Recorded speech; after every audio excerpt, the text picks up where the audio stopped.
You should add that for the intro too. It's time to game. How's it going, guys? This is Q-Ball straight from QC Gaming, and this is a really special video for you guys. I'm really excited to do it because this is the first of a series of videos I'm going to be making specifically about airsoft tips and tricks. And we're going to start off specifically with the airsoft gun side of the conversation. Now, a lot of people ask, and I've gotten a couple people from you guys that have been asking, what's a good first airsoft gun?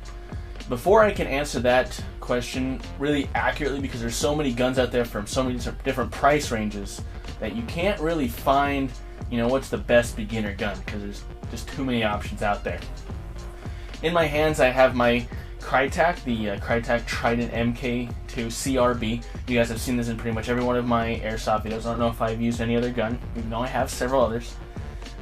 This is what I've been using for a while. It costs you about $350. It comes with a MOSFET, it comes with a really good hop-up, comes with a decent inner barrel, a really good bucking, and a almost bulletproof gearbox with a really good motor. A lot of people say that once they've used this gun, they don't really see any need to change out anything in it for about 3 years because it's just pretty bulletproof. The only thing people really do to it is a tight bore inner barrel. Now, before I can tell you what gun is a good starter beginner gun, I want to go into the things that you should look for when you're going to buy your first airsoft gun.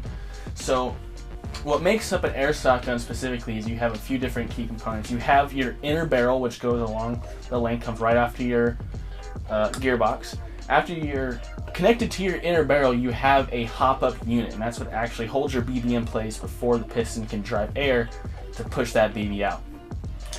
After the hop-up unit, right before it, in this receiver right here, you have the gearbox. That's what actually holds your gears and your wires that connects your battery to your motor, so that way it can actually move that piston back and forth.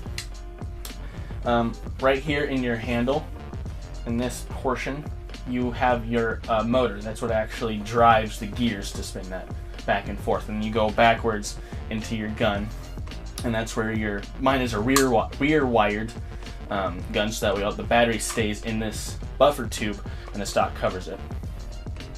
Now, what I want to talk about specifically, when you're looking at airsoft guns and people tell you what's a good beginner airsoft gun, they're looking at a few key components. They're trying to figure out what's going to yield you the best gameplay for your money.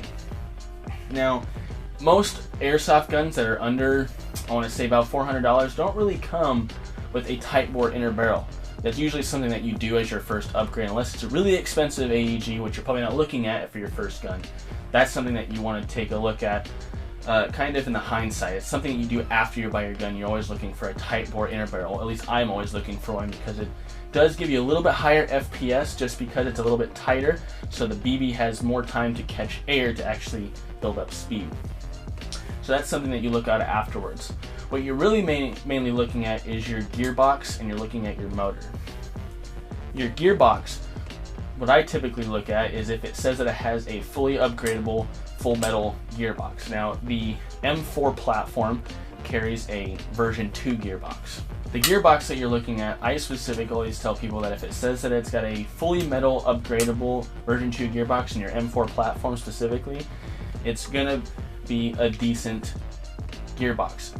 Specifically because the outer gearbox is really going to be holding a lot of the stress from that spring pushing the piston back and forth, and you don't want something that's made out of plastic or cheap metal that's going to crack after so many slams from that piston hitting the front of the gearbox. Now, a lot of gearboxes, they do hold up for quite a while, so you don't have a lot to worry about when you're looking at your first airsoft gun. And your hop-up unit is very important because it's what actually holds, like I said at the beginning, that holds your BB down, so that way it can actually get pushed out by the air that your piston is driving. Specifically, the type of hop-ups that you're looking at, there are two specific kinds that I know of. There's the rotary style, which comes in the Crytac, and then there are also it's kind of gear driven, so there's a bunch of gears on the side of it, and that drives the arm down, that actually puts pressure. Now, the reason that you want to look for something with a decent hop-up, specifically that rotary style hop-up, which is just one wheel with a slot on the inside of it, that when you turn it, it goes lower into the wheel, so it pushes the arm down. The reason that you want a good hop-up is because the way that your hop-up actually holds the BB, it pushes down on it And the reason they call it a hop up is because you have too much on it, it'll fly it straight up as soon as you shoot it out. And if you don't have enough, it'll shoot it straight down to the ground. Now you have a little bit of range before that happens, but your golden area is where the BB flies straight, comes up just ever so slightly, comes back down and flattens out until it eventually dies off. Now looking at all of these different things that I just talked about, there's something that you have to figure out. There's several different kinds of game styles and play styles that people kind of adapt and kind of build their own based off of a few key groups. Now under the tree of Airsoft, there are two main branches. There's the Milsim side and there's the Speedsoft side. Speedsoft is very competition based, and you're going towards one specific goal. Off of that specific goal, you're trying, from the ones that I've seen at least, that specific goal is trying to find either a flag or trying to get to an objective and try to bring that back to your spot, and then you win the game. It's very fast paced, there's not a lot of military tactical movement involved. It's mostly running towards bunker to bunker, trying to clear out as many enemies as possible while trying to achieve that objective. Now, this playstyle that I specifically like is the more Milsim side. That's the other branch. On the other side of the tree, after Speedsoft, you have Milsim side. Now, the Milsim side, it's a type of playstyle that's a little bit more slow moving. You use a little bit more group tactics in order to clear rooms, hallways, or try to achieve an objective while you're all together achieving the same goal. It's a lot less running and it's a lot more slow moving, but you still get the same kind of objective work done without the fact of running around, trying to achieve your goal, bunkering people. It's not really a paintball sport, it's more of a slow-moving sport. Now, when looking at those two sides of the tree, you have to figure out, how are you going to play? Are you someone who likes to run a lot, you like to run fast, go up bunker to bunker? If that's your choice, then you might want to look for something that's a little more lightweight. This specifically, the Crytek Mark II, is a little bit heavier of an airsoft gun. It's not much heavier, it's not the heaviest one out there, but it has a little bit more weight to it. If you are a Speedsoft, I would suggest something a little bit smaller maybe and a little bit more lightweight, something made out of a very high quality polymer, and you'll get a lot more running time out of the day and you won't be as winded. If you are on the Milsim side, the M4 platform offers a lot of customizability. There's a lot of options for your M4 platform, and there's a lot of upgrades for the M4 platform because it's so common in the airsoft world that you have a lot of options if you're trying to upgrade. You can upgrade the inner barrel, your hop up, your bucking. You can also upgrade your gearbox, your motor, your specific gears inside, pistons, springs. There's a lot of options when it comes to the M4 platform, much like a lot of other airsoft guns, but from what I've seen, the M4 platform has a lot of easy options to find. It's not that hard to find aftermarket parts for this. One thing that you really want to take into consideration when you're buying your first airsoft gun, unless you're spending a ton of money, which most of you probably won't, you're not going to get something that's super crazy great out of the box. For instance, this costs you $350 and it still has, I guess, a few issues, you might say.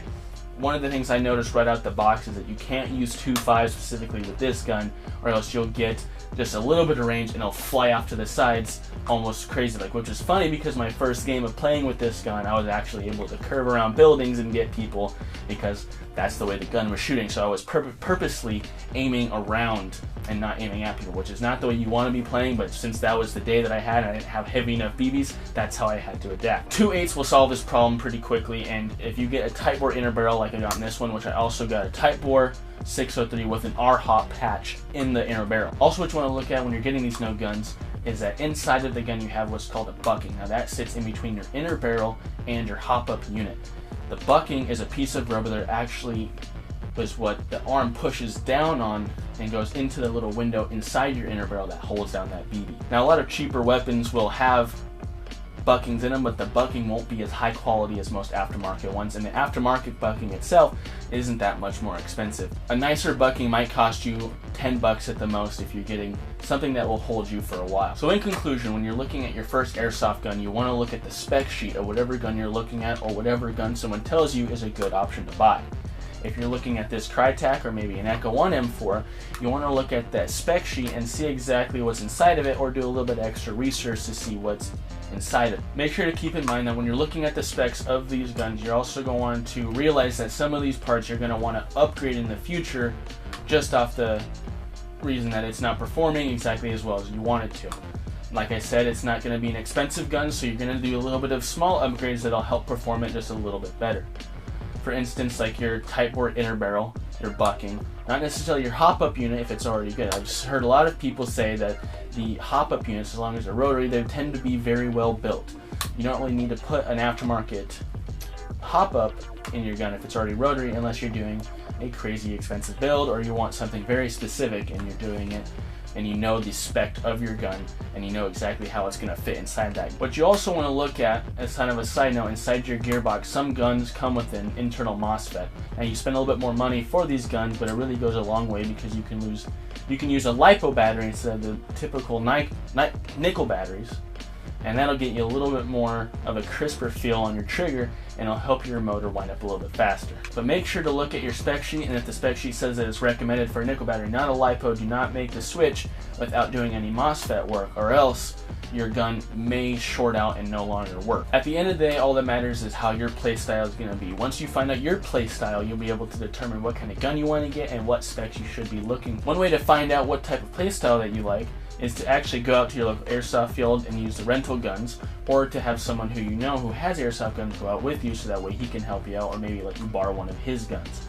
I know some fields may offer AKs or M4s, and some go as far as to offer the MP5 mod. All of these guns will give you a pretty basic idea of how your playstyle will be, whether it be milsim or whether it be speed stopped. At the end of the day, if you're not having fun, you might want to look at a different platform or a different playstyle before you end up buying a gun yourself.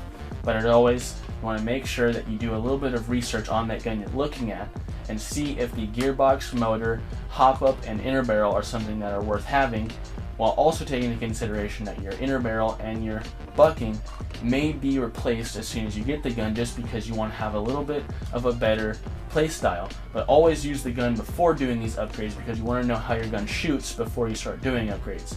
You don't want to go out there and find out you're making 300-foot shots and find out that after your upgrade you just shot that down to 200. Now 300 feet is a little bit of a long distance, but it's just an analogy or a way for you to look at how your upgrade should be done. See what's not performing the way that you want it to perform, find out what exactly may be needed in order to make it perform that way, and then you can make your informed decision on what to put inside your gun. I hope I answered a big range of questions when going into buying your first airsoft gun. I know I didn't tell you specifically which gun you should buy, but maybe there'll be a next video where I talk about different kinds of guns that you can buy that perform certain ways, including those different categories I talked about. If you like this video, please like, please subscribe, and let me know in the future if there are any airsoft questions that you have specifically, and if I can make a video based off of that single question or group of questions, maybe I can inform you guys a little bit more based off of my knowledge of the game. This is all, the whole series is going to be based off of all the information that I've gathered over playing the last few years. And all the information, I hope you guys take into consideration the fact that I've just developed this information off of playing the sport, not necessarily knowing everything about the sport. The only way that you can get better at the game is by practicing. I hope you guys have a good day.